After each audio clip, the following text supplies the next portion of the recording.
म पर्खन्छु सधैँ झैँ सधैँ नै म पर्खन्छु।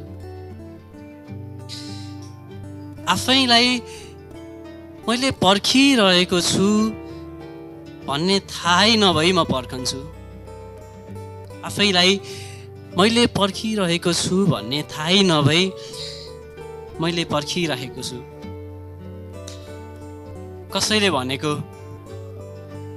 कसैले भनेको पर्खनु भनेको सबैभन्दा लामो यात्रा गर्नु हो। कसैले भनेको पर्खनु भनेको सबैभन्दा लामो यात्रा गर्नु हो। यात्रा जति नै लामो त्यति नै मिठा सम्झना। जति थकान आराम गर्दा त्यति नै आनन्द। पर्खाइ नभएपछि आउनुको पनि त अर्थ हुँदैन नि है। पर्खाइ नभएपछि आउनुको पनि त अर्थ हुँदैन नि है। जबसम्म तिमीलाई पर्खने बानी पर्ने छैन तबसम्म म पर्खनेछु। जबसम्म तिमीलाई पर्खने बानी पर्ने छैन तबसम्म म पर्खनेछु। तिमीलाई पर्खनुको बानी नपर्दासम्म जब मेरो मुटु बारम्बार चुडिन खोज्छ अनि मलाई थाहा हुन्छ यो जिउँदैछ भन्ने। अनि मलाई थाहा हुन्छ म जिउँदैछु भन्ने। तिमीलाई पर्खने बानी नपर्नुले मलाई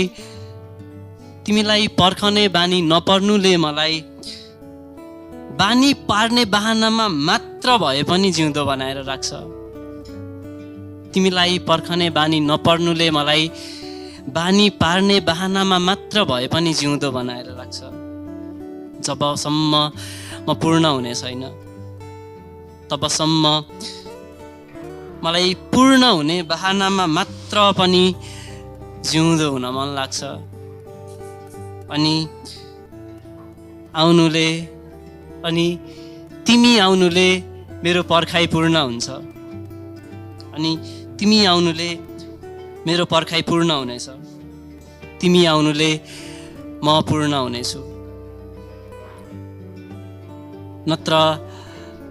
नत्र तिमीलाई पर्खने बानी परेपछि म पूर्ण हुनेछु।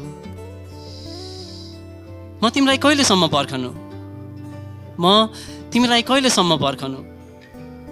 बाँचुन्जेल? अनि पर्खिएर सकिएपछि जब तिमीलाई पर्खने बानी पर्नेछ अनि के गर्नु? जब तिमीलाई पर्खनु मात्रै हुनेछ। जब तिमीलाई पर्खनु मात्रै हुनेछ। तिमीलाई पर्खनुमा मेरो मुटु रेटिने छैन। जब तिमीलाई पर्खनु मात्रै हुनेछ र तिमीलाई पर्खनुमा मेरो मुटु रेटिने छैन अनि के गर्नु? जब तिमीसँगै नहुनुको बानी पर्नेछ अनि तिमीसँगै नहुनुको कुनै कुराले पनि मलाई दौडिँदै जाउँ जस्तो बनाउँदैन अनि के गर्नु? जब बाटो